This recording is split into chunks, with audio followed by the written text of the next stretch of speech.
Ayan guys, at bayad na nga ang aming racket. Ayan, bali, pauwi na kami ngayon ng bahay. Bumili lang kami ng tinapay dito sa may metro dahil gutom na kami.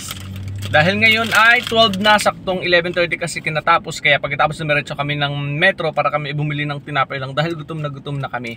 At ngayon ay pauwi na kami ng bahay, pero syempre hahanap muna kami ng makakainan namin.